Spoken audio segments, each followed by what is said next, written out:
Okay, everyone, we're back in town. We're back at the social hub for positivity. That was Maya. She's just doing some stunt walking. Oh, she's in the background there, making all sorts of noises. But noises off. Alan Ayckbourn, is it? Anyway, it's coming on Christmas. They're cutting down trees, putting up reindeer, singing songs of joy and peace, which is good considering how much is going on. That isn't Maya, that was Hayley in the background, and I think she might have had a nice breakfast. Anyhow, we're back at the S.H.O.P, the social hub of positivity. We've got someone who we've come to know in the shop. They're doing many things. That literally, this geezer doesn't stop surprising me. I mean, he jumps out from behind doors and stuff at night, which is quite scary. But multi-talented, multi-faceted, and multi-coloured swap shop. Ladies and gentlemen, the one and only Mark Nichols. Mark, how you doing, brother? How are you doing? I'm doing well, very well, thank you. Come on, you tell the people out there. I'll hand it over to you. You tell them what you do and how you do it. What do I do? I try anything. My main thing people see at the moment is my recycled clocks made from gramophone records. Yeah. And a byproduct of those is my jewellery from the recycled paint from the records. Yeah. Which is a little bit different. Yeah. Embellished with resin and things like that. Yeah. Just recently I started branching out into more canvases. Yeah. Doing a bit more of that as well. I write. I Oh write yeah. poetry. I do glassware.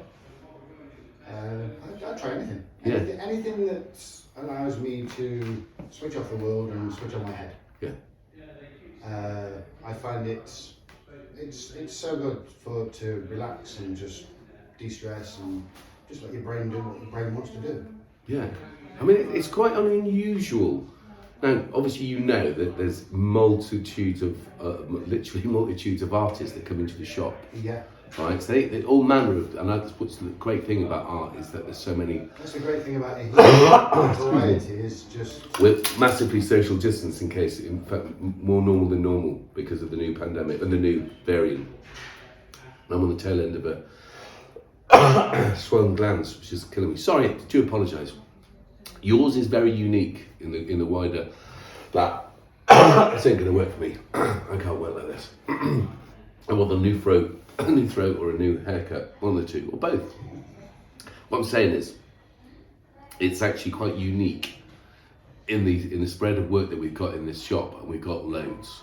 Yeah, there are some that do similar work to me around the country and abroad. I mean, I've got customers abroad as well that enjoy the uniqueness of them, and that's one of the good points of the clocks.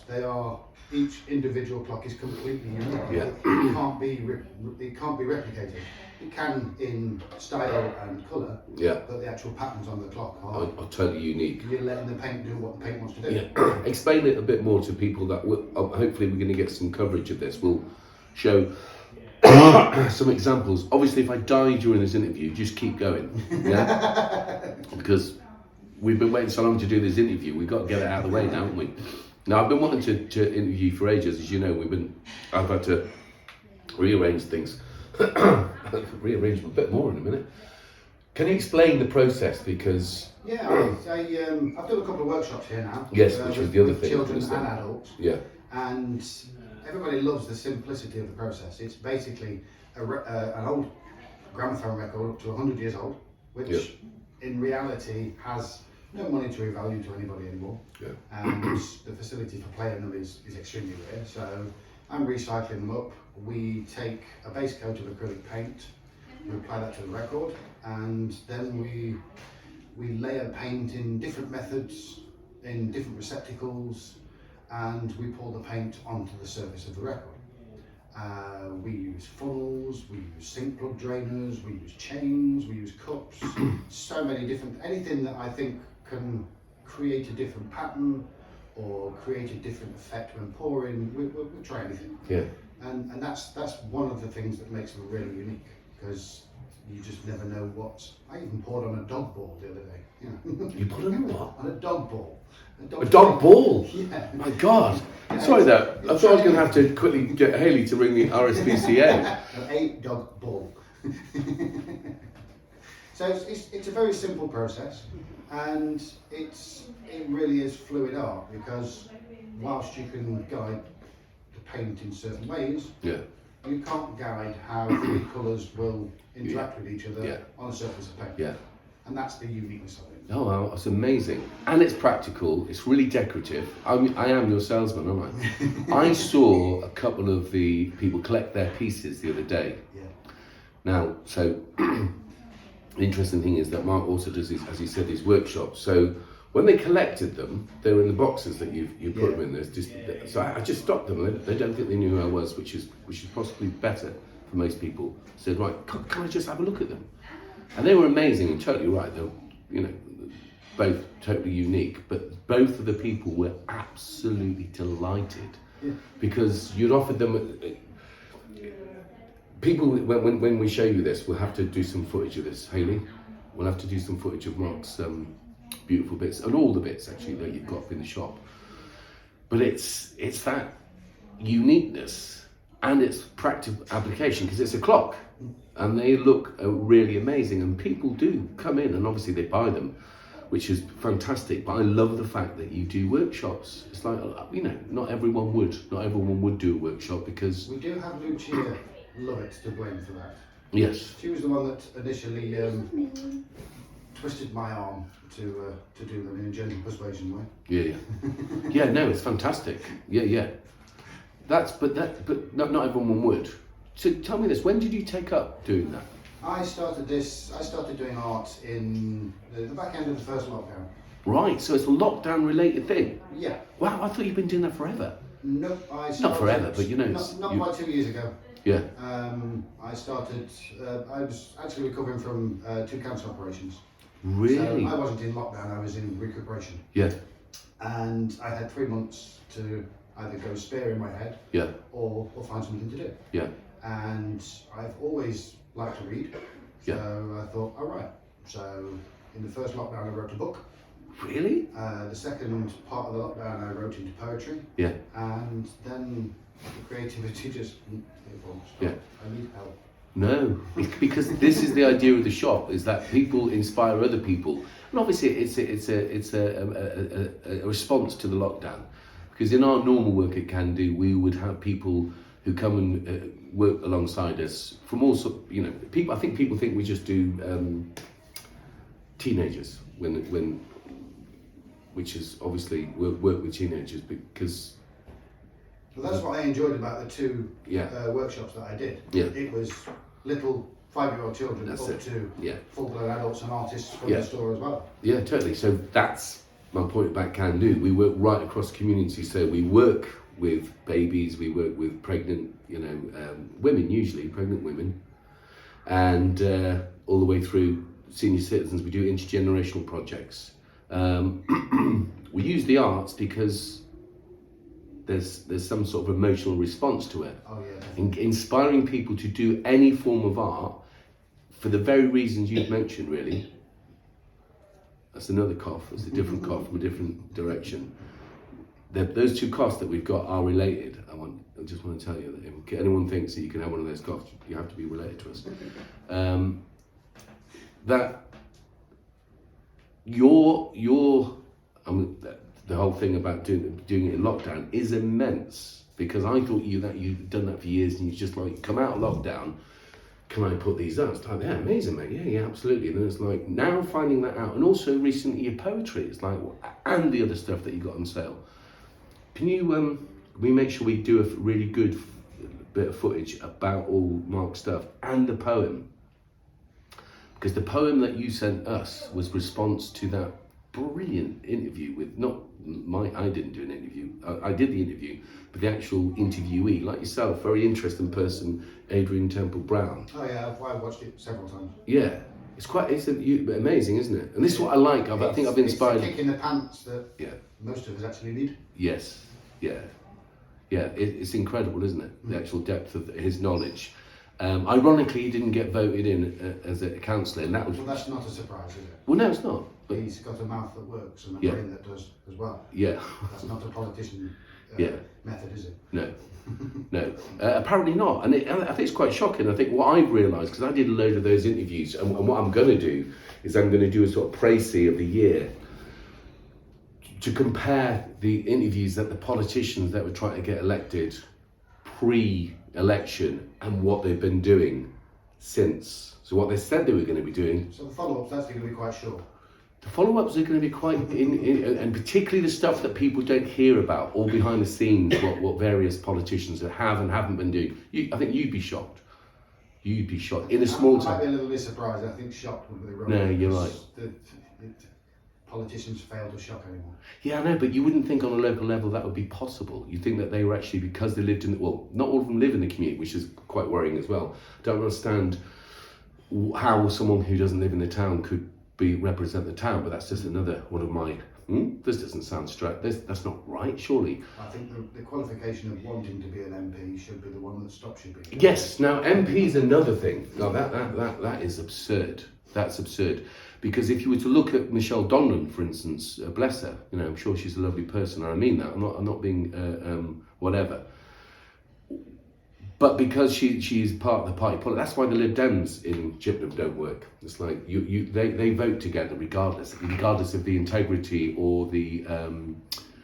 I think integrity is one of the things, or lack of integrity amongst some of them, which of course we will be highlighting over the next year. But Michelle, bless her, essentially represents, say Chippenham. If you look at her voting record, and I highly recommend everyone look at her voting record. So apparently, according to Michelle, the people in Chippenham think it's okay, for instance, to put sewage in the water, not to feed hungry kids during the holidays, as two examples. But when you look across the widespread, now, how we've got into politics, I'll never know, but I do in a sense, because we've talked about a variety of things, because also one of your actually professional aspects is what we talked about a lot, which you've been I'm a HGV truck driver. Yeah. I supply Sainsbury's supermarket. Right. And what has happened since the Brexit and pandemic? Which has affected it most, do you think, the actual distribution? The actual distribution has been affected mostly by the pandemic. Yeah. But it's also having residual effects from Brexit. Yeah. Obviously, a lot of our European partners that were working here have returned home. They've stopped a lot of them being self-employed, effectively. So they can't make sufficient funds to live here and send home. Yeah. So it's actually worked out financially viable for them to return home and work there. Yeah. So yeah, we've lost, I would estimate about 35% of our workforce. 35%? 35% of the national HGV workforce. Yeah. Do you think they get paid well enough? Because you got the inside track on this, didn't you? We have been underpaid for many, many years. Yeah. I work for a supermarket. I don't work for a supermarket, I work on behalf of a supermarket. Yeah. And it's the supermarkets that have affected how the transport industry has been paid for many, many years. Yeah. Same with the farmers. Yes. You've had the same effect on the farmers as they have on the HGV drivers. Yeah. So yeah, in a plus way, the Brexit thing has actually helped your average UK HGV driver. Yeah. Because as much as you hate to admit it, we do have most employers over a barrel now. Yeah, you guys do. They have to listen to us. Yeah, yeah. So yes, we have spent the last few months debating and arguing over an adequate pay rise. So yes, we've managed to the industry has managed to start getting adequate pay rises that a lot of people will think are excessive, but it's only excessive as a one-off. Yeah. What it's actually done is brought it up. the living wage of a truck driver up to an adequate standard for, let's face it, the responsibility of their job. Yeah, it's massive. Your average driver is pulling around 44 tonne of rolling steel. Yeah. With absolutely no consideration or care from anybody else on the road. Yeah. Yeah. It's not just the stuff we're pulling that we're responsible for. And it's not just that. It's the motorway services, it's the facilities that drivers The have or lack don't of have. facilities. Lack of facilities. Again, it's something in this country. The biggest problem is in this country now, a HGV driver is no longer a profession. We're not professionals. Right. We used to be. Yeah. We used to be afforded the respect of any profession that required qualification and training. Yeah. We're now legislated ridiculously with annual charges, quarterly charges, medicals after certain ages. There's so much bureaucracy within the industry that we have to pay for. Yeah. And previously, we were professionals. Unfortunately, we're steering wheel attendants that get in the way of the public doing their daily things. Yeah. Hence why we get no respect or care on the road.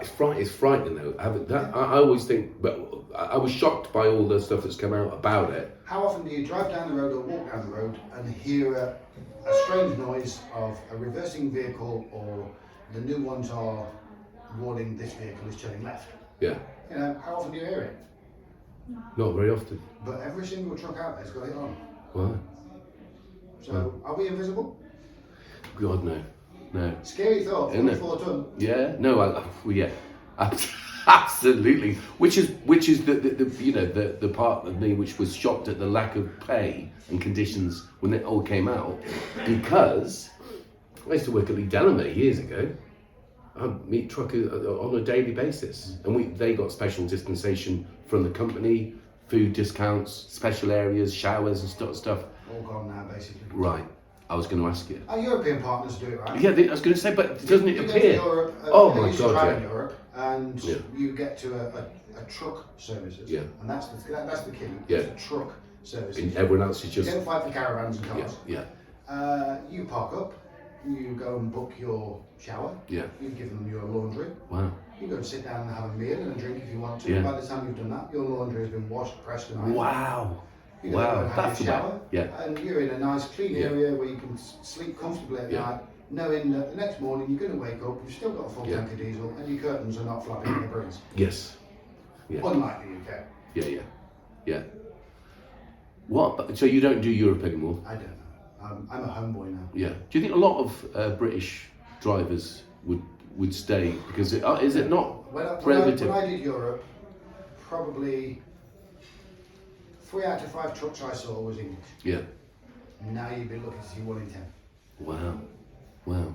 Do you know, look, see, for me, this is bringing it back home in a sense, but to build too many houses, massive urban sprawl,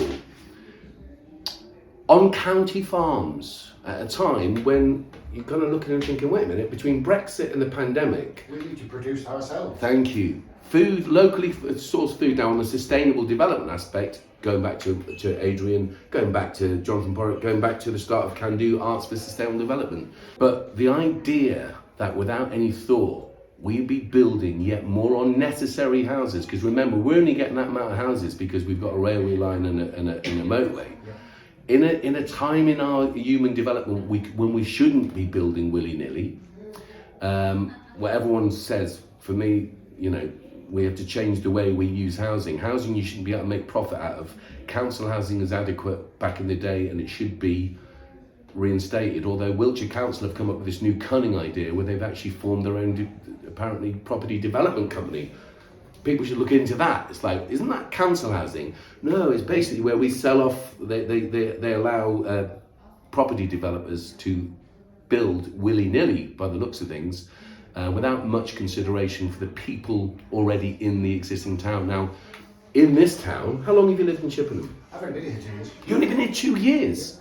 Wow, so you come here just as the pandemic hit? I moved in here, where are we now, 14, 2 years last week. What? I did not know that. Yeah. So where were you before? Do you mind me asking? I had 10 years in Bristol. Right. Okay. Different politically, differently environmentally.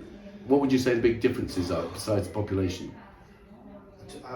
I can't speak very highly for Bristol. No? No, it's. I'm a city boy. Yeah. From childhood, I was born in Nottinghamshire. Yeah. North Nottinghamshire. Yeah. Nottingham has its own issues. Yeah. But we've done homeless projects in. I've talked to you about this. Globally, Nottingham has quite a reputation, but Yeah. Bristol is a different page entirely. they have every issue you can think of down there. Yeah. And again, well, when you talk about politicians, that's where they introduced the 20-mile-an-hour speed limit. Yeah. And then Mr. Red Trousers got prosecuted for his own law. Yeah. Yeah. That's right. You did, didn't you? So yeah, it's not a city I can speak very highly of. Yeah. And, I mean, I have to say, conversely, we've had amazing projects around St. Paul's and I had around. much more positivity meet me in Chippenham than I ever did in Bristol. Right. Much Or, I mean, I like Bristol. It's like it is to London what California is to New York. Yeah. I actually moved Except to it's Bristol from cooler. Cornwall. You are? I actually moved to Bristol from Cornwall. So you were in Cornwall. I live So in we Cornwall. worked down in Cornwall as well. Whereabouts were you in I Cornwall? live in Callington.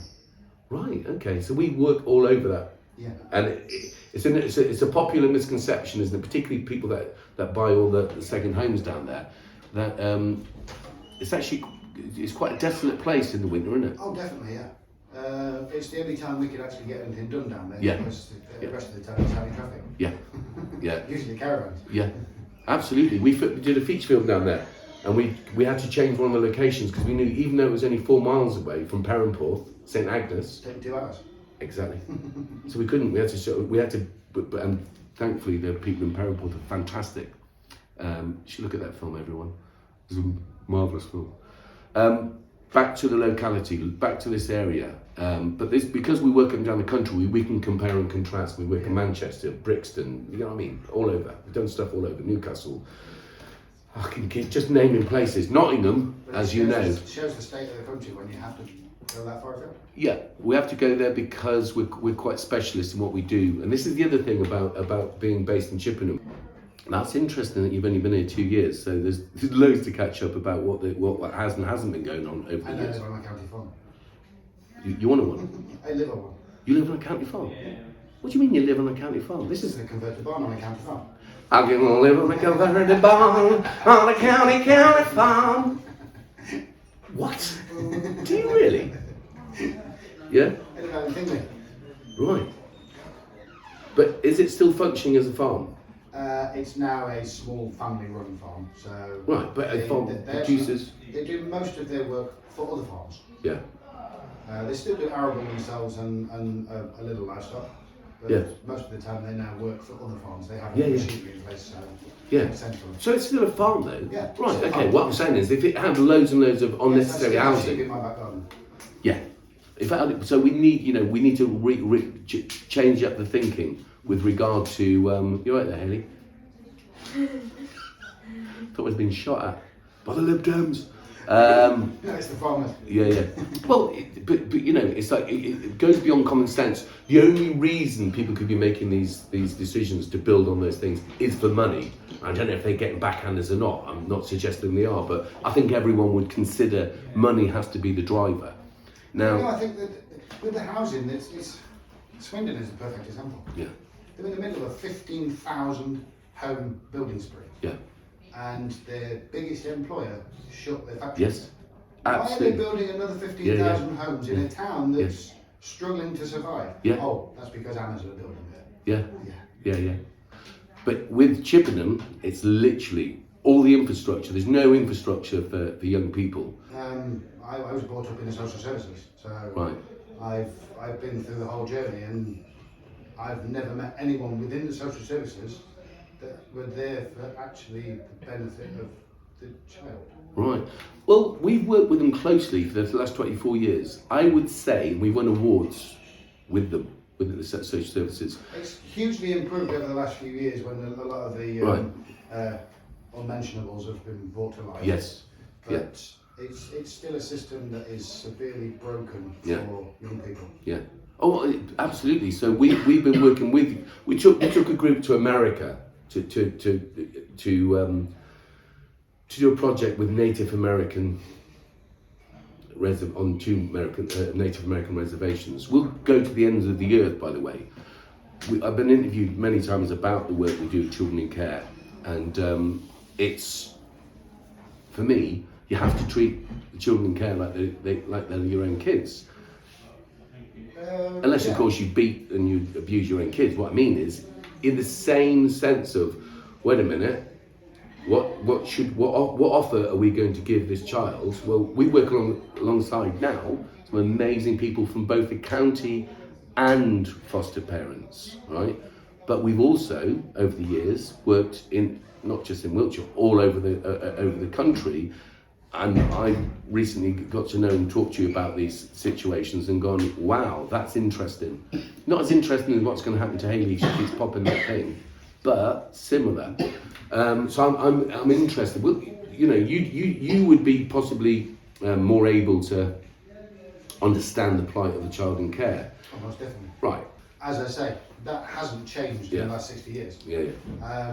Unfortunately, the people that are doing the positive stuff within that sort of industry are not actually employed by that sort of industry. No, of course. So no, I get it just that. shows that I the get industry is not doing what But- it has to if associations like this have to step in to do what needs to be Yes, I agree, but at the same time, I also wouldn't swap. Do you know what I mean? I couldn't be a social worker in that sense because of the all sorts of reasons. But I admire and have great respect for people that are the ones that put the young people first, and we do work alongside some amazing people from Wiltshire County Council and around the country. So I will big them up when I see it. Now, the thing I was saying about the Bridge Centre was that when you have a negotiation, when you're talking to someone who doesn't really know anything about kids and possibly has got he's conservative, he still is a conservative, has got this sort of party political bent, like Michelle Donlan thinking that people in Chippenham think it's okay to put sewage and water and not feed hungry kids. It's like, really, who are you representing? It's like, right, so they knocked down the Bridge Centre and they're using it, and we said to them, don't knock this down until you have a better use for it. Didn't listen, knocked it down. But you've also got to look at the public as well, because they're only there because the public vote for them. Yeah, but not very many people vote for them, to be fair. People the proportion of people that vote isn't very high. No. So in truth, it's an old game. It doesn't work. We've got to change that system. You're right. We need better representation. I keep telling people that say I'm not going to vote, so you're voting for the person that's in power now. Yes. No? Yeah. Well, you are, because your no vote is for them. Yeah. And the average person doesn't understand that. That's why I think there should be none of the above. Yeah, yes. Right, if you had none of the above on a voting We all know thing. what happens with that after the Americans did it. Yeah, cool. Listen, we're going to take any lessons from the Americans, particularly about how to get out of the country when you know what I mean? Let's not go there. Let's not go there. What an appalling scenario that is, and ongoing. We need a whole new system of local representation. Thank God for new independent councillors in our town. In Chippenham, up and down the country, I think there's a new sort of look at, we need to, particularly with the environmental crisis we've got, you know, going back to Adrian Temple Brown's interview, you look at that and go, wait a minute, I have to tell you, I'm not optimistic. I don't think any of them are. That's sad, isn't it? But that's what the system's designed to do, isn't it? Explain. The system's designed to actually keep you in check. Yeah, no, I So you agree. get to the stage of, well, what can I do? And that's what average Joe thinks. Yeah, So he yeah. puts his X in whichever box looks right. Yeah. And that's happened quite a long time now. Oh yeah, absolutely. I mean, if you look at the history of Chippenham, for instance, and I know this podcast goes out all over, everyone should check their own locality and see who's doing what. Anyone involved in a party, I don't care if it's Labour thing, is either deliberately not thinking. You know, how can you be? Look at when Lib Dems got into power. Look what they did with the student fees and stuff. You know, it's like, nah, and they'll argue black is white. Oh no, but we kept the Conservatives in check. Are you talking about? They introduced austerity and all sorts of stuff.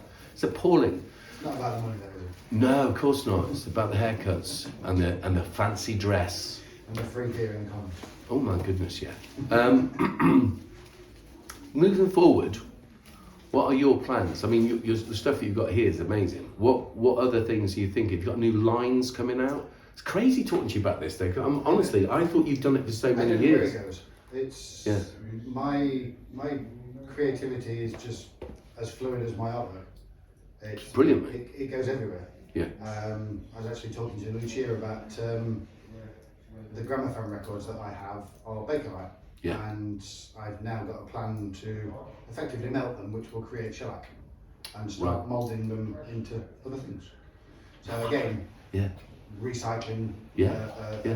a different product. Yeah. But that's one of the things that I always try and do. Is there's always some form of reuse, upcycle, or recycle within my own. I mean, it's unbelievable. But you've also brought a gramophone. Yes, and I've donated that to Candu with a series of records. So So do you know we had a young person? In fact, Lucy Whitfield's amazing daughter, talented daughter, got it going the other day. It's actually intriguing, isn't it? it's amazing how poor music was then. Maybe not the music, but the actual the playing methods. You listen to it, and it's like, how have we come as far as we have? Yeah. Just in music alone, just comparing it within a 30-year period is like comparing a push bike to the shuttle. They're so far apart, it's unreal. That is amazing. That's a great comparison.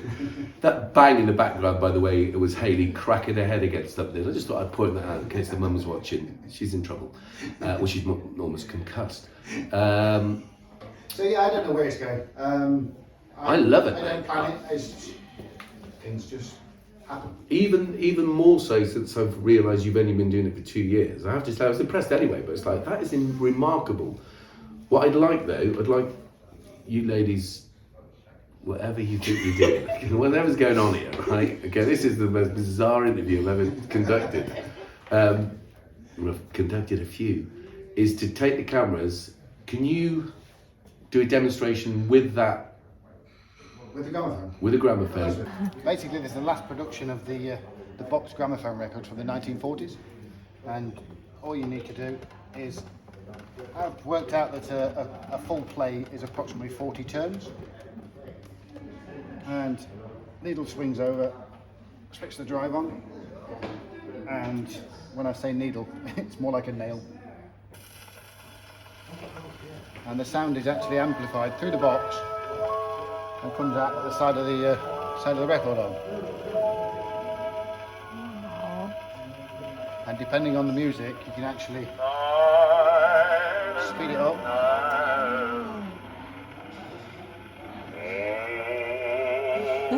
and split and slow it down.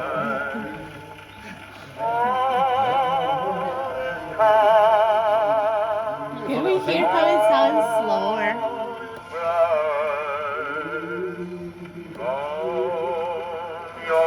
So does each record have its optimal speed, or? Well, they're all classed as 78, but I suppose if you listen to classical music and a singing record like this, you tend to speed the classical music up a little bit. Oh. Because it sounds very much, it's almost a dirge. Yeah. If you just knock it up to sort of 79, 80, it just sounds fine. And we got plenty of records to play with. Wait, when did you say this was from? This one was 40s. 1940s. 40s. The records themselves, they date back from about 1908 up to the very late 50s. Oh wow. So late 50s. the youngest record is 70-year-old. Mm-hmm. And So, they were too good to be painted into clocks. So rather than destroy them that way, we leave them as records and people could enjoy some classical music. yeah. How are they different from the other newer records? If you look at a vinyl record nowadays, it is actually made from vinyl. Yeah. These aren't. If you feel the weight of it, it's considerably heavier. Yeah. And do you know what a Bakelite phone is? Yes. Well, that's basically what these are. Yeah. made of. So if you drop it, it shatters into 50,000 pieces. Yeah. Unlike vinyl. That's an which interesting material, that bake. if you actually melt it, you can create effectively homemade shellac, Yeah. All right. which is what you ladies have on your nails. You've also done, you've done half marathons where you've promoted Can Do. Yeah, I ran the Candu t-shirt. I didn't know you'd only been here 2 years. Again, I've got Lucia to thank for that. Yeah, no, she's fantastic. Lucia that convinced me to sort of publicise myself and then do one of her fairs and then actually come in here. Yeah. So it's all Lucia's fault. Yeah, well, we'll blame her, but we'll thank her. In fact, I'll make her a cup of tea Let's now. definitely thank her. You got anything else to say? Nope, that's me. Right, okay. So when you've got more stuff, we'll come back to this in the new year. Okay. Because it is absolutely the type of thing I'm talking about. You're inspiring other people, not just by doing it, you're actually physically doing the workshops. And I've got to tell you, I really appreciate it. And I know that the community does. Mark Nichols, everyone. Can you do the cutaways? Ladies and gentlemen, thank you so much. Happy days. Cheers, brother. Spinning at 1,000 miles an hour, just another speck in the car.